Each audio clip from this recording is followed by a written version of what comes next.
where do you turn when everything seems like it's a mess around you? Who do you trust in the middle of your storms? That's what we're going to be talking about today.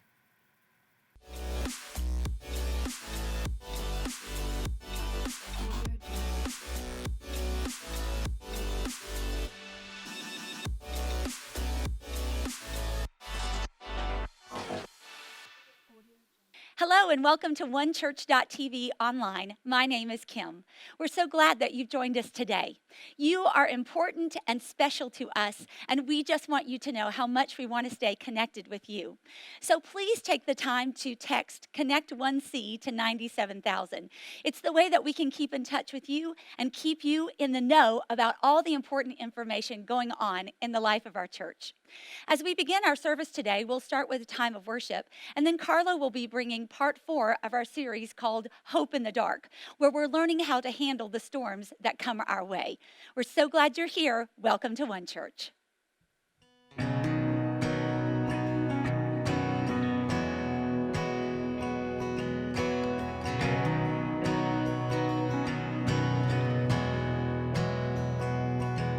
When darkness tries to roll over my bones,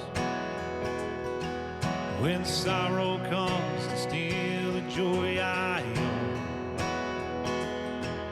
when brokenness and pain is all I know, oh, I won't be shaken, no, I won't be shaken, 'cause my faith doesn't stand a chance when I'm standing in your love. My faith doesn't stand a chance when I'm standing in your love. My faith doesn't stand a chance when I'm standing in your love.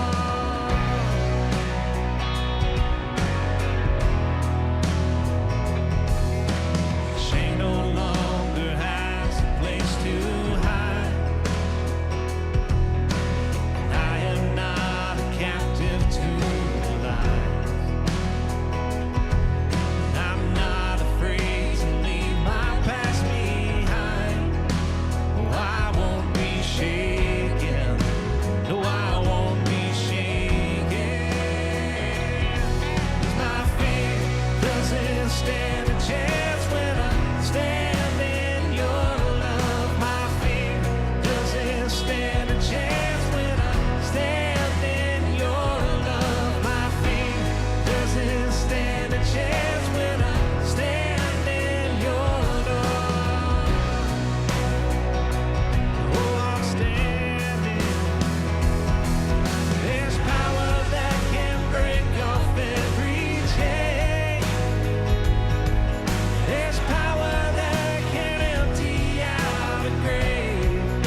prosper.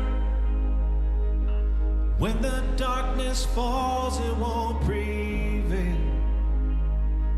'Cause the God I serve knows only how to triumph. My God will never fail. Oh, my God will never fail. I'm gonna see a victory. I'm gonna see a victory. For the battle belongs to you, Lord. I'm gonna see a victory. I'm gonna see a victory. For the battle belongs to you, Lord.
The video you just saw is just a brief overview of the huge impact that you helped us make in our community by serving them and being for them.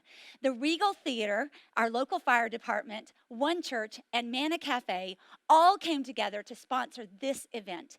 And your giving and your generosity, as well as those of you who came to volunteer, made a huge difference in the lives of those that we served. So we want to continue to encourage you, keep giving.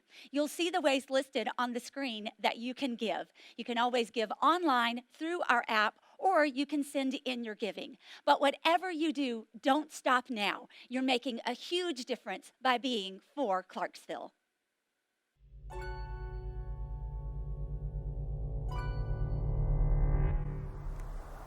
You know, pain is a lonesome place. I don't have to tell you, do I? It'll drop a rock in your stomach right through your pounding heart. And when your knees are so weak, you hit the ground and you finally realize you don't got this. Well, now you might just make it. You see, the tallest tree may not weather the storm, but its roots do. So dig in, stand up, and let the wind blow. Because there's hope.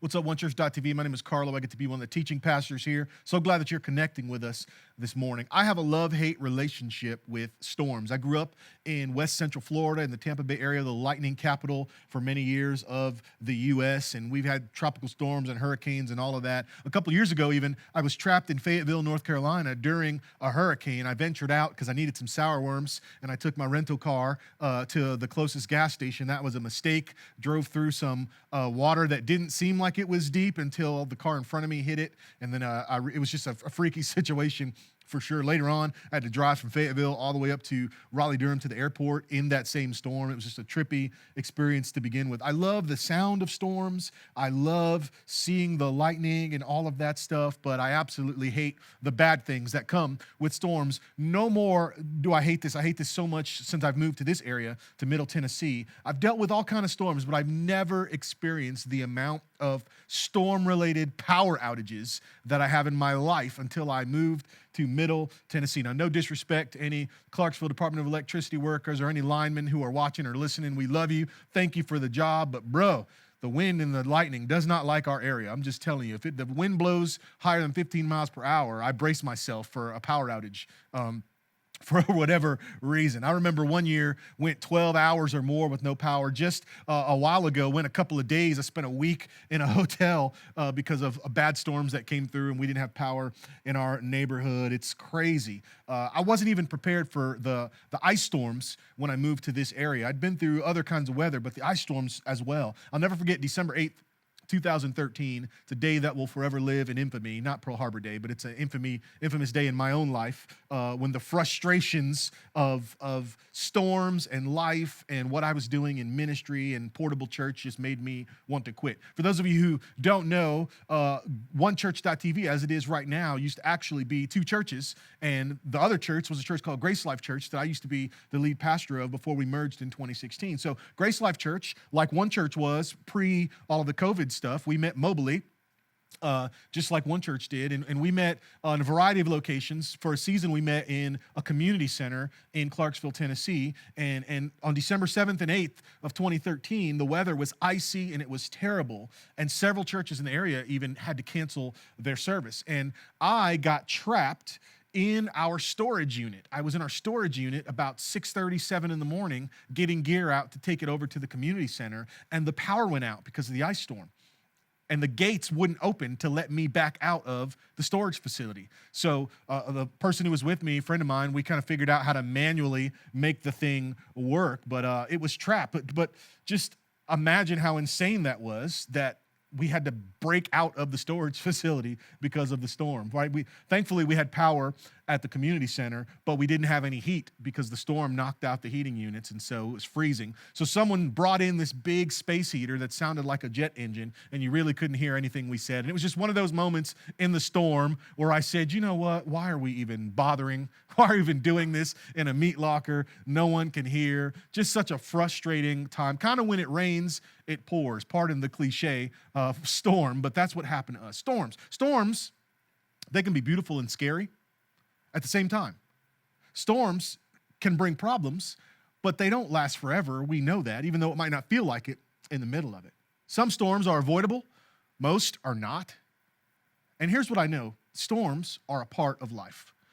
At the end of the day, we're going to go through storms. We've talked about that before. We're going to go through them. Storms are a great metaphor because we're all going through one, we're in one, or we're about to go into one. And as citizens of the world, we have felt the reality of global pandemic. We have felt storm both physically and we've felt it figuratively. We felt it through a hurricane of workplace tension. You felt it through a tornado of bills, the iciness of relational coldness. Some of y'all been in quarantine a little bit too long. You know what I'm talking about. And so you're feeling a little bit of that thawed out stuff. Maybe you're watching this and your life is flooded with health issues. I'm so sorry you're going through that. Maybe like me, you're trapped in an ice storm. Maybe like me, you want to quit because the storm keeps piling on. Let me share with you a truth that I think will help you. I know it's helped me, and I think it'll help you get through what we are going through. And here's the truth: the strongest storms cannot stop the promises of God. The strongest storms can never stop the promises of God.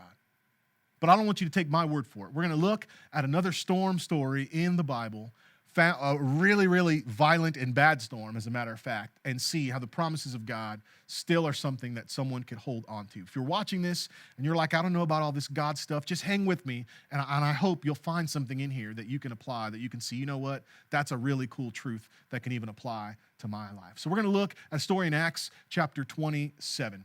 This is a story of a man named the Apostle Paul. Many of you know him, some of you don't know him, but Paul is arguably the most influential Christ follower in history. He wrote most of the New Testament, the Christian scriptures. He started so many of the churches that helped Christianity spread throughout the world. Very, very influential leader, very entrepreneurial in what he did. And he essentially made it a habit of going to places and teaching about Jesus, and they would try to kill him for teaching about Jesus. And so he would run away, he would get arrested. He was just constantly in some kind of turmoil. Storm was a normal way of life for Paul. You could say that Paul lived in permanent whitewater. Things were always shifting, always changing. He rarely settled for more than a couple of years in one place. And at this point in Acts, this is almost the very end of the book of Acts. Acts is the historical narrative of the early church. So it starts after Jesus has risen from the dead, and it gives us kind of the story of how the church got going. And from chapter 13 on, the Apostle Paul becomes a central figure in this story. And so we're nearing the end of the documented history we have of Paul's life. He's imprisoned. And right now, he's on his way to Rome to appeal his case, to basically stand before Caesar to plead his case. And so they set sail from the Israel region, Middle East region, and they're sailing on their way eventually to Rome when we get into this story. So let's look at it and see what's happening in the life of Paul. We're going to jump into verse 7 of Acts chapter 27. It says, we had several days. So this is a man named Luke who wrote the Gospel of Luke, and he also wrote Acts. So he's documenting this. He's with them. And he says, we had several days of slow sailing. And after great difficulty, we finally neared Cnidus. But the wind was against us, so we sailed across to Crete and along the sheltered coast of the island, past the Cape of Salmon. We struggled along the coast with great, what? Difficulty. And finally arrived at Fair Havens near the town of Lycia. So you're kind of getting the detail Luke is putting into this. He wants us to know that this is a hard journey. Luke is very detailed, so he's kind of giving all the waypoints, but he wants you to know it's slow, difficult, difficult. In fact, in verse 9, he says, we had lost a lot of time. Do any of you feel like that right now? You've lost so much time, so much productivity. We lost a lot of time. The weather was becoming dangerous for sea travel because it was so late in the fall. And Paul spoke to the ship's officer about it. Men, he said, I believe that there is trouble ahead if we go on. Shipwreck, loss of cargo, and danger to our lives as well. So Luke, the author of the book of Acts, he paints this detailed picture for us in these verses. Slow, dangerous, struggle that costs a lot of time. This was a tough go, and if that wasn't bad enough, Paul, the high-valued prisoner on the ship, he adds to the trouble narrative by saying, oh, by the way, we're going to be shipwrecked. Some people may die. We're going to lose all of the things you're struggling to take with you to the next place. So all this cargo that you think is important, we are going to lose it. Have you ever been on a trip like that? One that went from bad to worse? I have, and that's exactly where this story is going. Paul tells the owner and the captain, he says, look, if we sail on, we're going to get in trouble. And Paul knew what he was talking about. They were traveling in late September, October, and that was a dangerous time for them to sail. According to 2 Corinthians 11, we learn from Paul's story that he'd already been in 3 shipwrecks. So Paul is a veteran. He's a combat veteran when it comes to blowing it out at the sea. He's been in 3 shipwrecks. He knew what he was talking about. He also had been lost at sea on 11 different sea voyages. He'd been on at least 11 different sea voyages before his trip. So Paul been on multiple sea voyages, and he'd been shipwrecked. He even spent an entire day and night at the sea. You can read all of that in 2 Corinthians 11, where Paul tells us what he'd gone on in his life. So Paul knew what he was talking about, but look what happens in verse 11. The officer in charge of the prisoners listened more to the ship's captain than to Paul. Maybe they thought, who is this criminal to give us advice? Maybe they said, you do the preaching, we'll do the driving.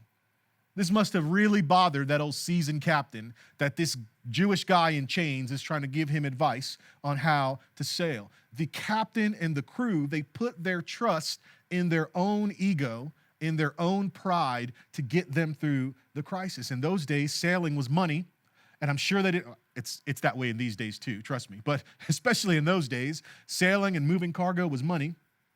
And I'm sure they didn't want to lose face with their business associates. I'm sure they wanted the owner to see the best, and they wanted to know that they are the best. So they ignored the advice of someone who knew what they were talking about, and they trusted in themselves. They trusted in themselves instead of trusting in the experts. And we do the same thing all the time. We make arguments when we're faced with adversity. We think we've done it before. We think we know what we're doing. Who are you to give me advice? We trust in what we want. Paul is the man in this story. He's the man of God, speaking the word of God. And instead of listening to him, they went their own way and did their own thing. Think about how many times, if you're connected to oneChurch.tv, you've heard Pastor Chris speak specifically to your issue. How many leaders have counseled you that the way you're headed is rough waters, and yet you sailed on anyway. I get goosebumps thinking about how many times my ego and my pride has messed me up when faced with a storm. I heard a funny story once about 3 stubborn and proud men. They were hiking in a forest, and they come across this violent and raging river. And where they needed to go was just on the other side, and they panicked because it would be dark soon. Bad weather's coming in. So being the proud Christian men that they were, they began to pray one at a time. The first man, he prayed to God, God, give me the strength to make it across the river. And poof, God gave him bulging biceps and big, strong legs, and he was able to swim across the river in 2 hours. The next man, seeing that God does answer prayer, he's prayed and said, God, help me. God, give me big arms and big legs and a boat. And boom, God gave him big arms and big legs and a boat. And the second man was able to row across in 1 hour. The third man looked at his friends on the other side of the river, and he knew that it would be dark before he could swim or boat across. So he prayed, God, give me the strength and the tools and the wisdom to make it across the river. And poof, God turned him into a woman. Then he opened up his backpack, pulled out the map, saw a bridge that was 5 minutes away, and he walked across the river. Very simply, don't let your ego drown you. Don't think you have to make it on your own. Trust in God. Trust in his promises. Don't think that who do you trust in the storm? That's the big question. You trusting in yourself? You trusting in your own ability? Or are you trusting in something bigger and someone bigger? Let's keep reading. Verse 13. When a light wind began blowing from the south, the sailors thought they could make it. So it looked like the coast was clear, so they thought they could sneak in. So they pulled up anchor and sailed close to the shore of Crete. Verse 14, but the weather changed what? Abruptly. And a wind of typhoon strength called a northeaster burst across the island and blew out to sea. Verse 15, the sailors couldn't turn the ship into the wind, so they gave up and let it run before the gale. We sailed along the sheltered side of a small island named Cauda, and where with great difficulty we hoisted aboard the lifeboat being towed behind us. Then the sailors bound ropes around the hull of the ship to strengthen it. They were afraid of being driven across to the sandbars of Syrtis off the African coast, so they lowered the sea anchor to slow the ship, and they were driven before the wind. Verse 18, the next day, as gale force winds continued to batter the ship, the crew began throwing the cargo overboard. The following day, they even took some of the ship's gear and threw it overboard. The terrible storm raged for many days, blotting out the sun and the stars until at last all hope was gone. No one had eaten for a long time. Finally, Paul called the crew together and said, "Men, you should have listened to me in the first place and not left Crete. You would have avoided all this damage and loss." Talk about Captain Obvious with Paul, right? I don't know to love Paul for kind of his "I told you so, you should have listened to me," or I don't know to be mad at Paul. Like, how is that helpful, dude? Several days into a storm and shipwreck, we lost all the cargo, we're scared to death, we're starving. How is that helpful for you to tell us, "Told you so"? I don't know. But that's what Paul did. But what we learn in that is that when faced with trouble, some people, they trust in their ego, like the captain and like the crew, and others, they trust in their emotions. If you follow that story that we just read, you see them panicking. They think they can sneak out. Hey, it feels like it's a good time to escape. Let's go. So they try to get ahead of the weather and it fails. And then they start to panic and they throw everything overboard and they try to wrap rope around to bind everything together, and they have to even take their own lifeboat. They have to basically get rid of the thing that could save them, their lifeboat. But they're being driven by emotion, making all these decisions in the middle of the panic. Sometimes we trust in our ego and on our pride, and other times in the storm, we rest on our emotions. Here's the problem with emotions, though. According to research, there's about 412 unique emotions that a human being can experience. What if every human being every day lived out the full spectrum of all 412 of those emotions? What if everyone lived out the full spectrum of being sad, the full spectrum of being happy, the full spectrum of being angry, right? Some people respond to sadness, think about it, with crying, others with lying in bed, others with hurting themselves, others with hurting other people. God gave us all of these emotions, and we should manage them. That's why the Bible tells us, love God with all our heart, soul, mind, and strength. But we can't place our faith in our feelings. Our feelings are not facts. And in hard times and in the storms, to give into our emotions is to bow down to 412 emotions. You try serving 412 emotions at the same time, 412 different masters. You'll go crazy. And that's what the crew did. The gentle wind blew, they felt confident. They ignored God's word and they set sail. And you know how it ended up for them. Paul has to come up and say, "I told you so. I told you not to go." Many of us, like them, we've been in that storm and we ignore clear warnings, especially clear warnings from God, and we head into danger. Instead of returning to what God told us or to what God has taught us, we trust in our emotions and it messes us up. We become confident in ourselves, so we try to fight back. That fails, and then we panic and we tear things up, thinking that's going to help us through the storm. And finally, we come to the end of ourselves and we give up. And that's what happens when you let your emotions control you. When the storm comes, what do you put your faith in? Who do you believe in? Who do you trust? Yourself, your ego, your emotions? I think there's a better way. Let's look at it. Verse 22. Paul says, "But take courage." So Paul just gave them the "I told you so." And then he says, "But take courage. None of you will lose your lives, even though the ship will go down.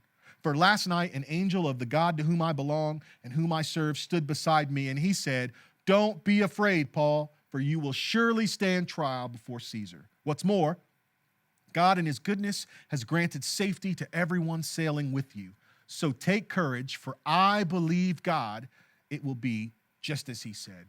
But we will be shipwrecked on an island." Luke, through painstaking detail, documents everything that happens on this journey. And he uses this personal pronoun "we" a lot to show us that he was there. I wonder if Luke was journaling during the storm or he just kept it all in his noggin. I know he didn't pull up his phone and leave a message. But the way he described the detail of this shipwreck almost makes me feel like he had a voice recorder, right? It was so detailed. And one scholar believes that Luke emphasized this trip to kind of frame this supernatural mission that Paul was on, that God performed so many miracles and spared Paul so many times to get him to that point. all because God told Paul, you're going to testify about me in Rome. We read about that in Acts 23:11. Either way, Paul knew who he had believed in, and he was fully persuaded that God was able to keep everything that he'd entrusted to Paul. In the middle of the storm and the trial, when surrounded by darkness and despair, one voice cried above the wind and cried above the waves in Paul's life, and it was the voice of God. Paul had confidence because in the middle of the chaos, the ego, the emotion, the panic, the wind, God stood beside him. And Paul trusted in the promises of God. He said, the God who I serve is with me, and he told me something, and I'm going to stand on that promise. And guess what? You can stand on the promises of God too, because the strongest storms can't stop the promises of God. The strongest storms can't stop the promises of God. Whatever you're going through right now, whatever you've just come out of, whatever may lay ahead of you in your life, you can have hope in the dark because the strongest storms can't stop the promises of God. What are the promises of God? Here's what God promises us. He says he's with us. He's for us. He's good. He won't forsake us. He actually has a plan for us, and he'll help us. More than all that, the consistent thing God promises us is that he saves. He saves. We can trust in him no matter what we are going through. Even if you are still up in the air with this God stuff, what have you been trusting in so far? How has that worked out for you? What would it hurt you to trust the promises of God? That God is for you, that he's with you, that he cares, that he won't forsake you. When it looks like everything is falling around, you can kind of stand firm because you have this anchor and you know, hey, there's a God that's not me, and ultimately he's in control. The last season of life we've all been through, we've all had control taken away from us. And now more than ever have we been able to live this out. Look, God is either in control or he's not in control. And I can trust that he's going to provide for me, or I can try to make it on my own. I don't know about you, but every time I try to manufacture it on my own, I fail. It just leads to more frustration and panic. But when I trust in God and in his truth, that he's with me, that he's for me, that he has a plan for me, that he loves me, that he cares about me, that he'll protect me, that he'll save me, when I trust in God's truth, he does what only he can do. He shows up and he saves me every single time. So what do we do with this? Where are you at? Who do you trust in the storms of life? How does it feel knowing that you can trust God in the middle of your storm? We've learned about that in this series a couple of different times where even Jesus was in the middle of a storm, and how he responded shows us some things. I love the story of Jesus being asleep, right, in the middle of the boat. I love the story of Jesus watching the disciples as they're out in a storm, and he's there watching the whole time, seeing them. Some see the stressfulness of their circumstances, and those stories of Jesus, the disciples, they panicked and they freaked out and on all those occasions where they were in a storm. Jonah, we learned about. Jonah freaks out. He's in that storm. The crew, they panic. In all of those storms, everyone's response to the storm seems to be panic and mayhem, even though God was in their midst the whole time. As soon as Jesus climbed in the boat with the disciples, the storm calmed down. As soon as Jonah acknowledged God, the storm stopped. If we aren't careful, we can miss the truth that God is with us the whole time, even in the storm. Be encouraged. Guys, he's watching. He's there. He's present. Let him in the boat if you need to. Who do you trust in the storms of your life? You trusting in your ego? You trusting in your emotions? Or are you trusting God? So here's what we do. First thing we need to do is we need to avoid the avoidable storms. This week, ask yourself, am I heading into danger on purpose? Am I heading into danger? Am I trying to beat the system?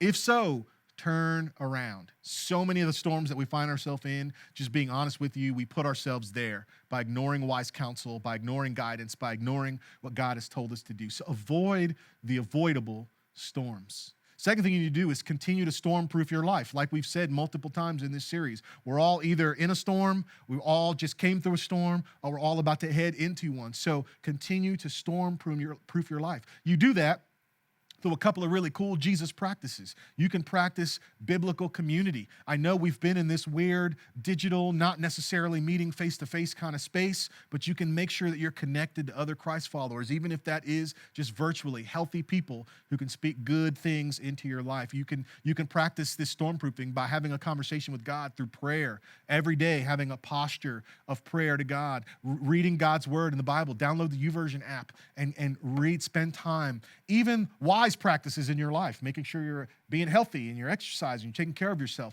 All of those things will help you be ready for when a storm comes. Third thing we do is we need to get rid of what we don't need. We need to get rid of the things we don't need. As we read in that just story, they had to get rid of the lifeboat. They had to get rid of the cargo. And you might think they may have needed the lifeboat, but remember the original story. Paul said, look, if we sail, we're going to shipwreck. So that lifeboat's not going to do you any good. Basically, get rid of the things that you don't need. The Bible tells us to throw off sin that so easily entangles us. I think for us today, that means I need to move away from toxic relationships. You can go to our OneChurch app or our website and listen to our Add, Follow, Block, Share series where we kind of beat that horse to death, right, about the things to cut out of our lives. But get rid of what you don't need. Let go of harmful habits. Learn from this current season that we've been in, especially with some of the isolation we've had through COVID. Well, there are a lot of things we thought we needed that we really don't need. So get rid of the things that you don't need. And number 4, stay in the boat. No matter how rough the storm is, don't go swim out on your own. Stay close to Jesus. Stay close to God. Stay close to his church. Stand on his promises. Don't make the mess messier by trying to figure it out on your own. The strongest storms can't stop the promises of God. God is with you. God is for you. He has a plan for you, and you can trust his promises no matter what is going on around you. We can have hope in the dark because God's promises are true and he never, ever fails. Pray with me. God, thank you so much that we can come to you in spite of what's going on around us. I thank you that you are our refuge and a shield and you're our source. And God, I just pray for the person right now who's just in the middle of it. They're so sick of the way the world's been the last several months. They're so sick even right now, God, of the latest issue or problem that's come up in our world or come up in their life. And I just pray that they would trust in you. God, that all of us would stop looking anywhere else other than your promises. It's okay to be informed, God. It's okay to have an idea of what's next as we try to plan out our lives and all of that. But most importantly, help us to be people of the promise who know, God, that you're on our side, that you're with us, that you're for us, that, God, you have a plan for us, that you can save us, and that we would put our trust in you and in you alone. I thank you for providing for us this far, for bringing us safe. And God, I thank you for how you're going to continue to be with us in the days ahead. No matter how difficult, God, or no matter how smooth the seas may be, we're going to continue to trust in you first and in you alone. God, if there's anyone who's connecting with us this morning and they've not said yes to a relationship with you, I pray this would be the moment they would take that step and they would say, God, I want to follow you. I want to start trusting in you. And I thank you, God, that you're able to save those who come to you with those hearts, knowing that we've all messed up. None of us are perfect and that we need you. I thank you for your saving power. In the strong name of Jesus, amen.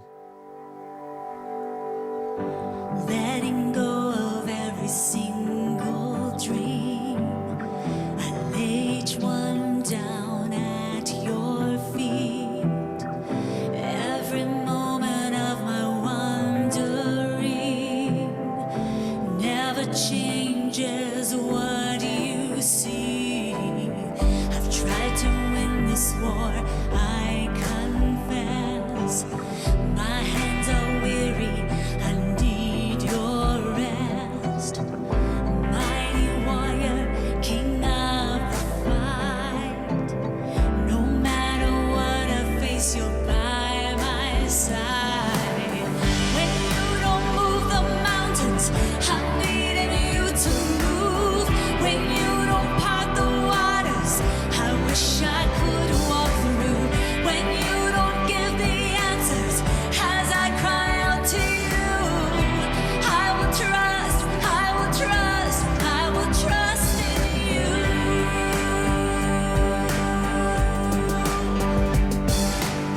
Truth is, you know what tomorrow brings. There's not a day ahead you have not seen. So in all things, be my life and friend.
Thank you so much, Carlo. That big idea is so powerful. The strongest storms can't stop the promises of God. And I'm so thankful that we see this over and over again in the life of Paul. As we wrap up today, we just want to remind you that if you've not had a chance to check out the Engage video that was posted this past Wednesday, you can go onto our app or our Facebook page and see all the details about what's coming up there. Also, don't forget, we love families, and we want to do everything we can to support you and your family during this time. So we've created special content for you and your family to enjoy together on our oneChurch.tv kids page and our oneChurch.tv students page. Be sure to check them out. It's a great way for you all to worship together.